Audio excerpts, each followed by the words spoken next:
Srila Prabhupada said like this in one beautiful discussion with a professor, with a PhD candidate.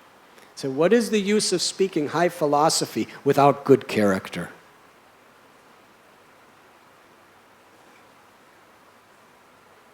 And we read in Chaitanya Charitamrita, such powerful philosophers as Rupa Goswami, Sanatana Goswami, such powerful philosophers as Sarvabhauma Bhattacharya.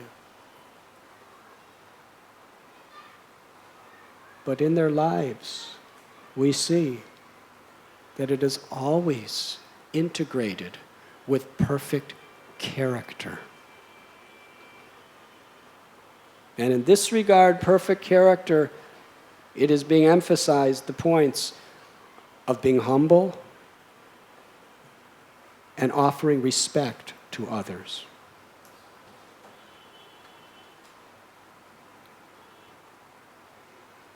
Balaram continues, the very purpose of my descent into this world is to kill such hypocrites who pretend to be religious. Indeed, they are the most sinful rascals. Now, Ramaharshan Sutta was following the four regulative principles.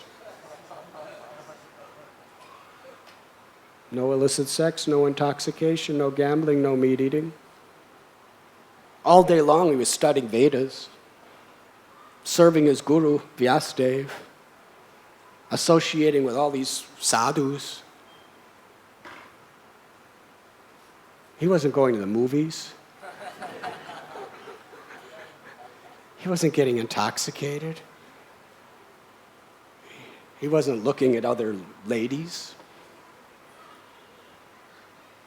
If Ramaharshan Sutta was living in Bombay, he would be considered the most pious, moral man in the whole city. Yes? Millions of people would be going to hear his lectures. Can you imagine Ramaharshan Sutta giving kathas on the Upanishads in Bombay? He would be on every satellite TV. But Balaram is calling him a sinful rascal and a hypocrite simply because he's proud. He's proud of his scholarship, he's proud of his connection to his guru, and that pride is causing him to be insensitive toward respecting others. While we're on the subject, Radhakund, where are you? Is he here? Okay. He should sit here. But this was Balaram's message to the world. And with these words, he picked up a single blade of kusha grass and touched the tip of that piece of grass to Ramaharshan Sutta's body. And that was enough to end his life. Ramaharshan was dead.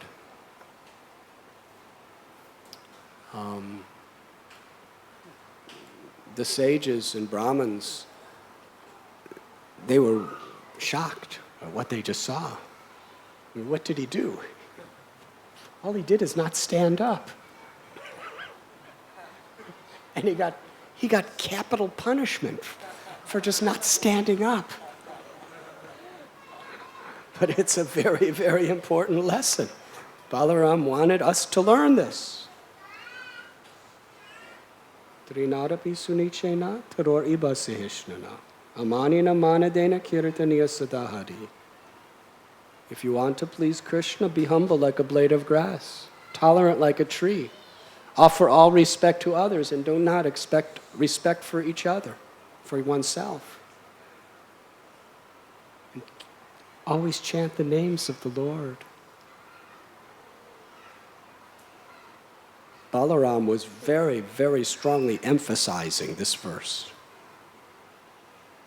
And the sages, they cried out to Balaram that we just gave the benediction to Ramaharshan before his class, that he would have a long, healthy life. And you just canceled out our whole benediction to him.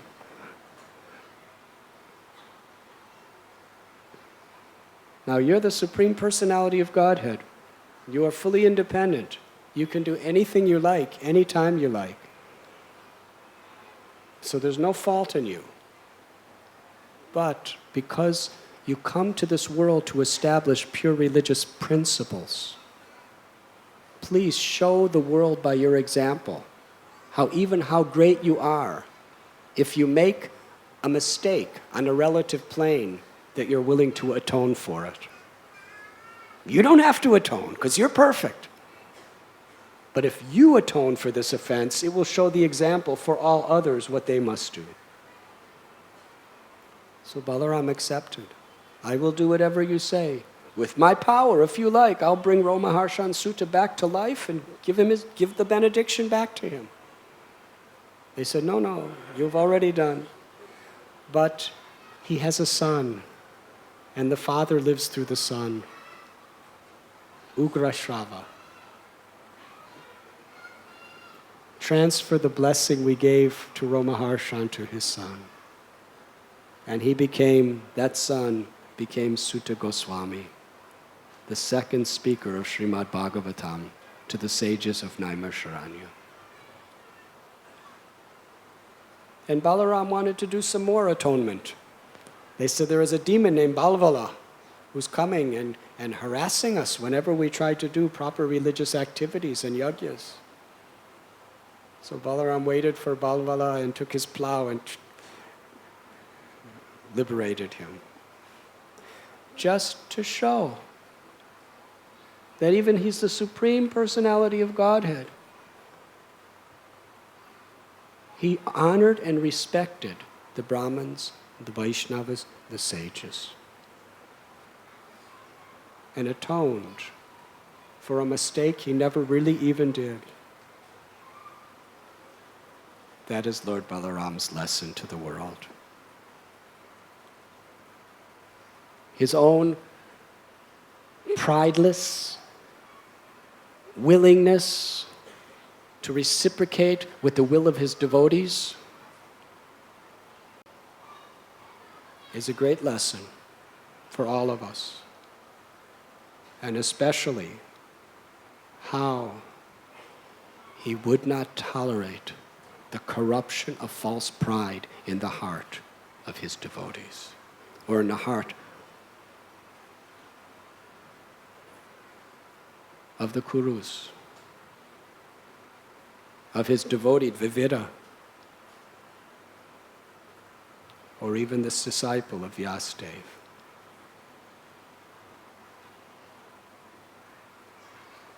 It is interesting how story after story after story in the Holy Scriptures, the Vaishnava Scriptures especially, teach us the danger of false pride. Again and again. You may hear us emphasizing it. But the reason we emphasize it is that's what all the scriptures are emphasizing. That's what the Supreme Lord and the Acharyas are emphasizing. Because it spoils everything. When there's false pride, there's disrespect for others. When there's disrespect for others, there's offenses. When there's offenses, there's disunity. Vaishnava community becomes fighting amongst one another for their own agendas, for their own personal interests. Prahlad Basura represented this desire for one's own personal gain or prestige. It's all the same principle. We have to fight against this demon in our own hearts by taking shelter of Sri Balaramji and his representatives, the spiritual masters, the Parampara and the Vaishnavas. And under that guidance, we must humbly serve Vaishnavas. We must respect all living beings. And we must take shelter of the chanting of the holy names. Hare Krishna, Hare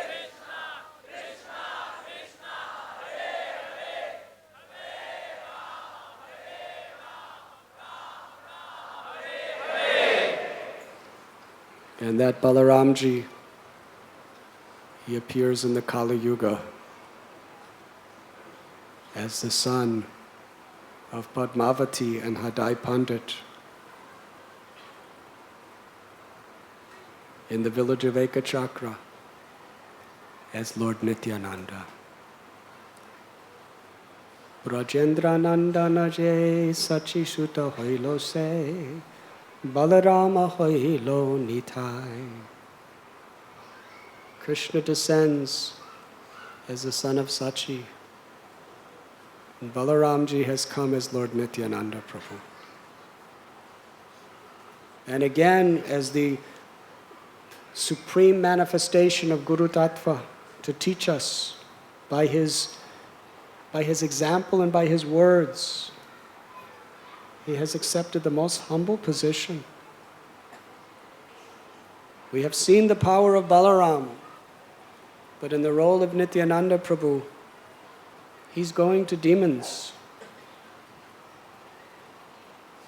not with his club and plow, but with the holy name to purify their hearts. He's going to even sinful people and falling at their feet and begging them to take the holy names. And if they're proud like Romaharshan Sutta, he'll pick up a piece of grass, but he'll put it between his teeth with all humility and tears of compassion and beg them, please take the name of Krishna.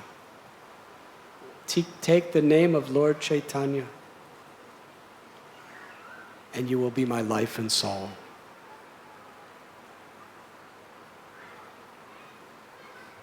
Nityananda Prabhu, like Lakshmana, like Balaramji, the self-same personality, although he is the supreme absolute truth with all opulences, his life, his soul, his everything was to serve Lord Chaitanya, to carry out the order of Lord Chaitanya. Lord Chaitanya told him, go to every person you meet, house to house, village to village, shop to shop, and give them this message. Chant the name of Krishna, worship Krishna, speak about Krishna, always remember Krishna. Krishna's your mother, Krishna's your father, Krishna's your real wealth, Krishna's your very life and soul. Take the name of Krishna. Nityananda Prabhu made that order his life and soul. He went out as a beggar.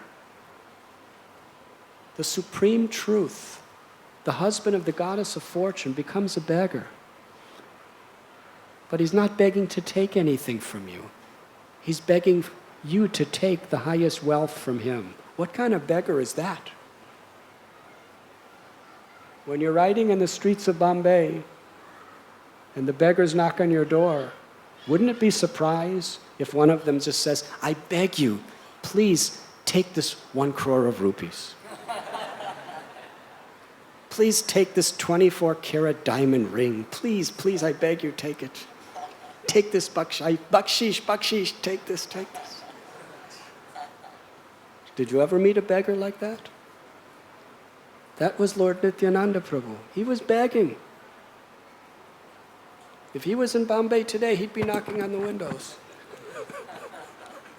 To every car that passed by, begging, please take Krishna Nam, please take Krishna Prem.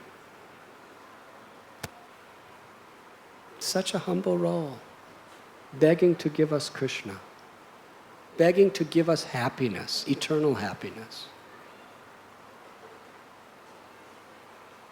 Why? Because that's what makes Lord Chaitanya happy.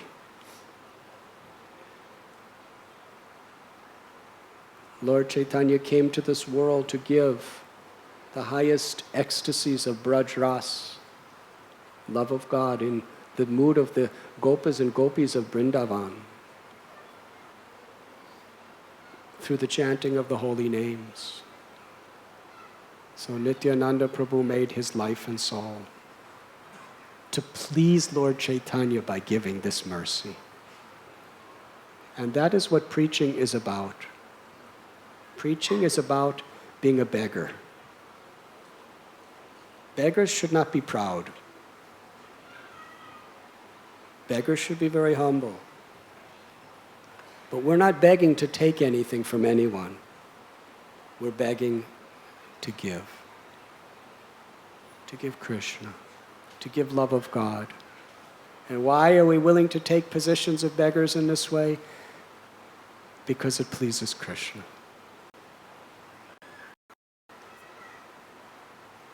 Nityananda Prabhu was engaging everyone in the Nam Sankirtan movement. Nityananda Prabhu was engaging everyone in glorifying Lord Chaitanya and Radha and Krishna.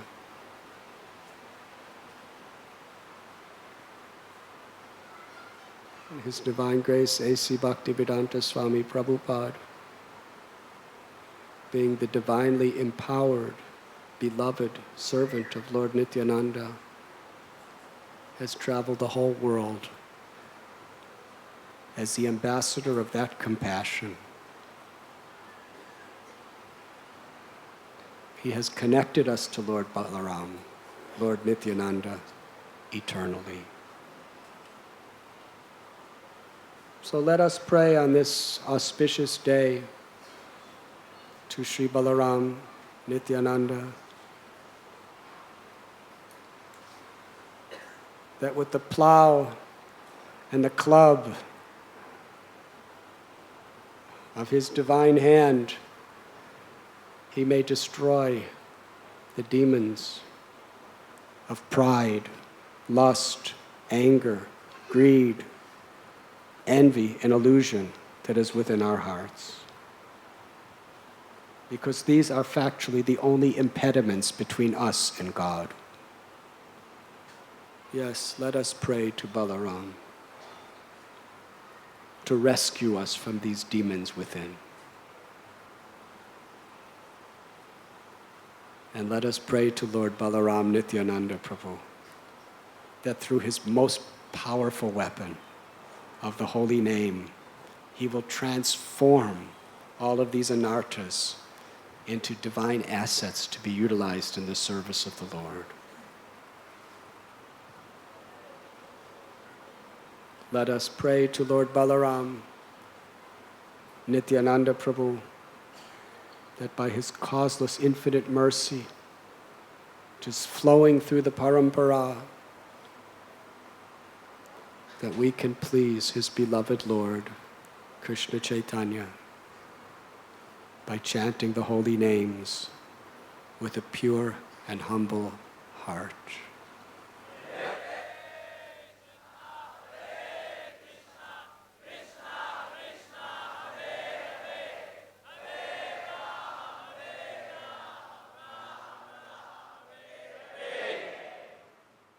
Thank you very much.